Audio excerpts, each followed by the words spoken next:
வணக்கம் நண்பர்களே, எல்லாம் எப்படி இருக்கீங்க? இது எபி ஃபிட்னஸ். நான் எபி. இன்றைக்கி எதை பற்றி பேச போகிறோன்னா, ஃபிட்னஸ் ட்ரெயினர்கள் செய்யும் நல்ல காரியங்கள். உண்மையாலுமே அவங்க நல்ல காரியங்கள் தான் செய்கிறாங்களான்னு ஜிம்முக்கு போகிற பசங்களுக்கு நல்லாவே தெரியும். ஜிம் ட்ரெயினர்களை பொறுத்த வரைக்கும் அவங்க 75% ஜிம் ட்ரெயினர்கள் பணம் சம்பாதிக்கிறோங்கிற நோக்கத்தோட பசங்களை தவறான வழி நடத்துகிறாங்க. இதுதான் உண்மையில் நிதர்சனமான உண்மை. நான் எந்த வீடியோ போட்டாலும் ஆதாரத்தோடு பேசுவேன். ஆதாரம் இல்லாமல் நான் பேச மாட்டேன். நான் ஒரு ஜிம்முக்கு போயிருந்தேன். இங்கேருந்து ஜிம்முக்கு போயிருக்கும்போது, எங்கள் ஊருக்கு போயிருக்கும்போது, அங்கே அந்த ஜிம்மு ட்ரெயினர் கூட பேசிகிட்டு இருக்கும்போது அவர் சொன்னார், ஆனால் அந்த சும்மா வர ட்ரைனிங் பசங்களுக்கெல்லாம் ஒன்றும் பெருசாக ஒன்றும் இல்லைண்ணா. நம்மக்கிட்ட யாராவது சப்ளிமெண்ட்டு மெடிசன் கேட்டால், பர்சனல் ட்ரைனிங் கேட்டால் அவங்களுக்கு தான் நம்ம இம்பார்ட்டன்ட் கொடுப்போம் அப்படின்னு அவர் சொல்கிறார். முக்கியத்துவம் அவங்களுக்கு தான் கொடுப்பாராம் அவர். அதுக்கு தகுந்த மாதிரி அந்த டைமில் ஒரு பையன் வந்து ஒர்க் அவுட் கேட்குறான், ஆனால் ட்ரைசப்ஸ் பண்ணணும். அதுக்கு இந்த தம்பி என்ன தெரியுமா சொல்கிறாரு, இதை பண்ணிக்கோ, இதை பண்ணிக்கோ, இதை பண்ணிக்கோ, இதை பண்ணிக்கோ, அப்புறம் படுத்துக்கிட்டு இதை பண்ணிக்கோ அப்படிங்கிறாரு. இதுக்கெல்லாம் பேர் இல்லையா? அதே அந்த தம்பியை யார் பர்சனல் ட்ரைனராக வச்சுருக்காங்களோ அவங்களுக்கெல்லாம் நல்லா சொல்லித்தராங்க. பணம் கொடுத்தா இது என்ன வேணாலும் நடக்கும், அது இயல்பு தானே, சரிங்களா? பணத்தை கொடுத்தா எதை வேணாலும் சாதிக்கலாம்.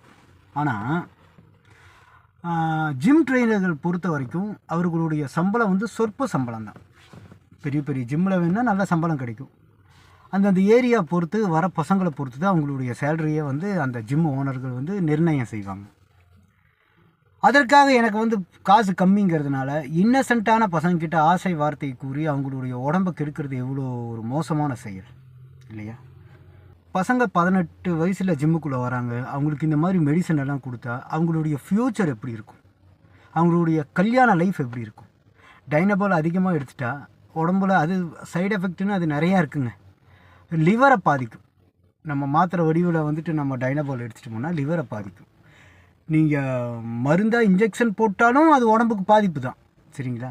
அப்போ வந்துட்டு ஒரு ஆரோக்கியத்துக்காகத்தான் ஜிம்முக்குள்ளே வராங்க. நீங்கள் நேச்சுரலாகவே ஒரு 2-3 வருஷம் பண்ணாலே உங்களை பார்க்கும்போது நீங்கள் ஒரு ஜிம்முக்கு போகிற பையங்கிறது நல்லாவே தெரியும்.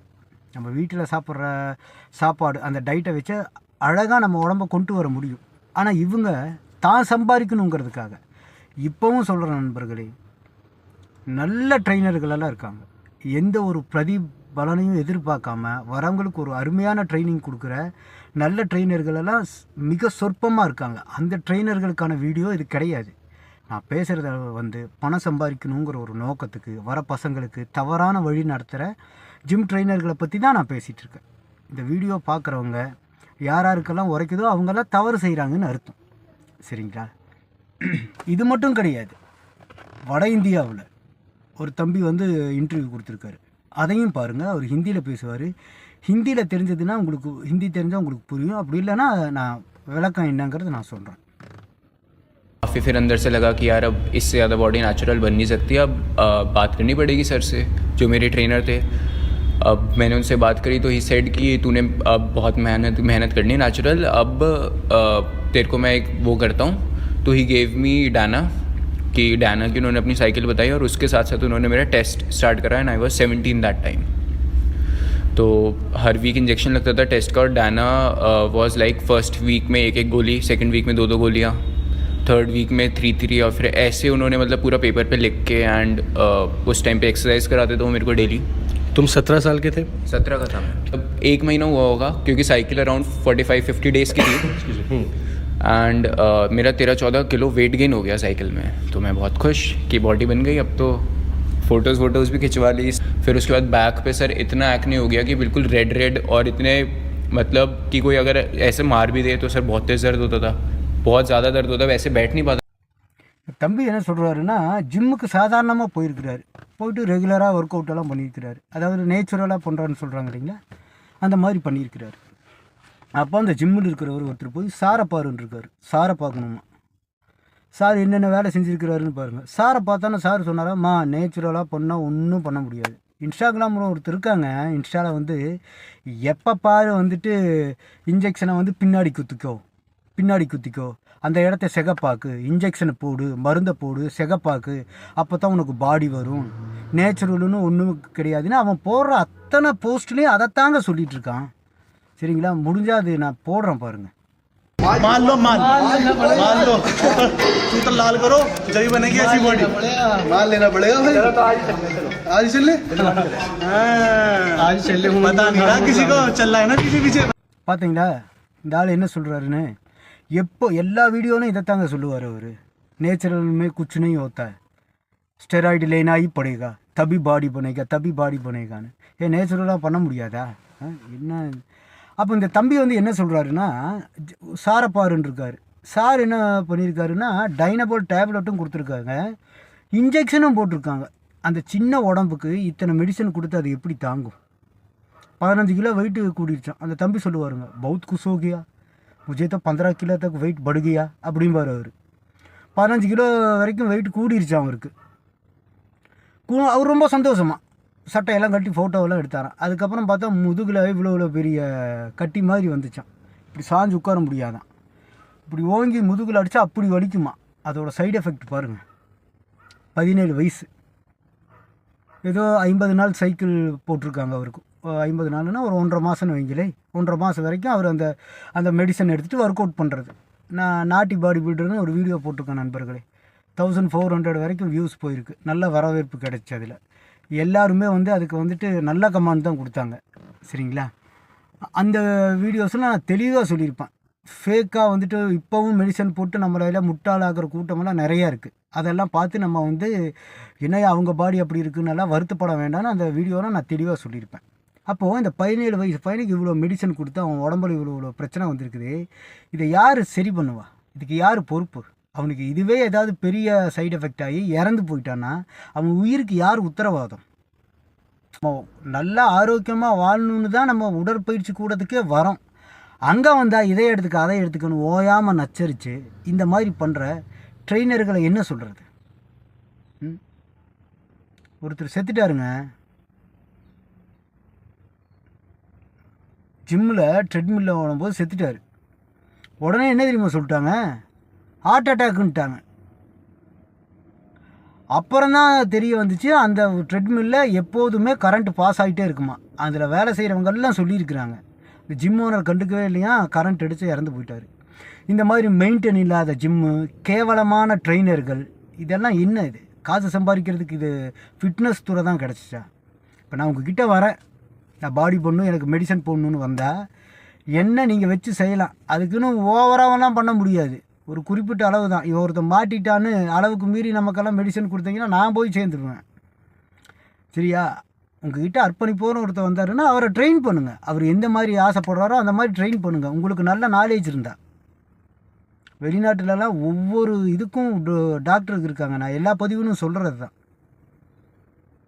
இங்கே அப்படி கிடையாது. ட்ரெயினருக்கு தான் ஃபுல்லாக எல்லா மெடிசன் எல்லாமே ட்ரெயினருக்கு தான். ட்ரெயினருக்குன்னா என்ன இது? இவங்ககிட்ட சர்டிஃபிகேட் இருக்கா இல்லையான்னு கூட தெரியல. அப்போ இந்த மாதிரி தவறான வழி நடத்தினால ஒருத்தருடைய வாழ்க்கை எந்த அளவுக்கு ஒரு கேள்விக்குறியாக போகுது பாருங்கள். அவனுக்கு திரும்ப அந்த இன்ட்ரெஸ்ட் வருமா நான் ஜிம்முக்கு போகணுன்னு? ஸ்டெராய்டு ஓவராக எடுத்தோன்னா ஆண் மலட்டுத்தன்மை ஆகிடும். ஆண் மலட்டுத்தன்மை ஒன்றுமே பண்ண முடியாது.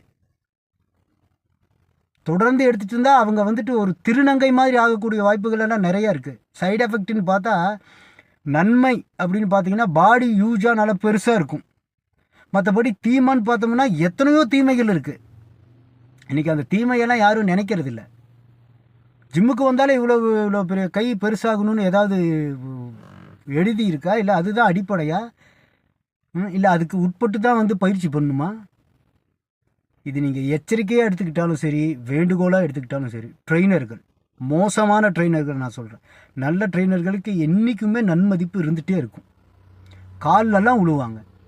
இங்கே பரிசு வாங்கினாங்கன்னா காலில் உழுவாங்க, குருவோட காலில் உழுவாங்க. அவர் கையால் மாலைகளை போட்டுக்குவாங்க. இந்த ஆடி சூப்பன் அவர் பார்த்தீங்களா, ரோனி கோலிமேன் கையால் அதை போட்டுக்கிட்டார். அவருடைய கோச், அவர் பேர் என்னன்னு தெரியல, நல்லா மொட்டையாக இருப்பார். அவர் கையால் அவர் மாலைகளை போட்டுக்கிட்டார். இந்த அர்னாடு கிளாசிக் ஜெயிச்சார் இல்லையா? அப்போ குரு எந்த அளவுக்கு குரு நல்லவங்களாக இருந்தால் எவ்வளோ மதிப்பு கொடுக்குறாங்கன்னு பாருங்கள். பணம் சம்பாதிக்கணுங்கிற மோசமான ஒரு இதில் வந்துட்டு பசங்களை வழி நடத்தி அவங்களுடைய வாழ்க்கையை கெடுக்கிறது எவ்வளோ ஒரு மோசமான செயல். அதுக்கு ஃபிட்னஸ் துறை தான் கிடச்சிச்சா? தப்பு இல்லையா? அப்போ அந்த பையன் ஆதங்கத்தோடு அப்படி நம்ம சொல்கிறாரு. அப்போ இதெல்லாம் எப்படி? ஏப்பா ப்ரோட்டீன் எடுங்க, கிரேட்டின் எடுங்கன்னா அதுக்கு முட்டு கொடுக்குறாங்க. வந்து கிரேட்டின் ஸ்டெராய்டுங்கிறாங்க, கிரேட்டின் சால்ட்டுங்கிறாங்க. எல்லா பதிவிலும் சொல்கிறது தான் மனித ரத்தத்தில் வே ப்ரோட்டீனுங்கிறாங்க. இதெல்லாம் பெரிய விஷயமா தெரியல. இதை பற்றி யாரும் பேசலை இல்லையா? ட்ரெயினர்கள் இவ்வளோ தப்பு பண்ணுறாங்க, இதை பற்றி யாரும் பேச மாட்டேங்கிறாங்க. என்னத்தை சொல்ல? ஃபிட்னஸ் துறை எதை நோக்கி போயிட்டு இருக்குன்னே தெரியலையே.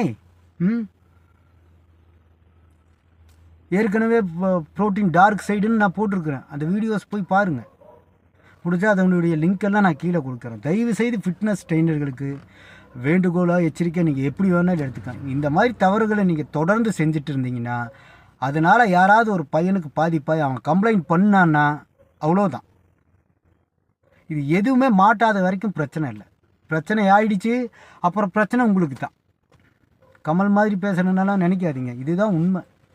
சும்மா கிரேட்டின் எடுத்துக்க, ப்ரோட்டீன் எடுத்துக்கன்னு சொல்கிறதுக்கே இத்தனை பிரச்சனை, அதுவும் டயட்ரி சப்ளிமெண்ட்டு.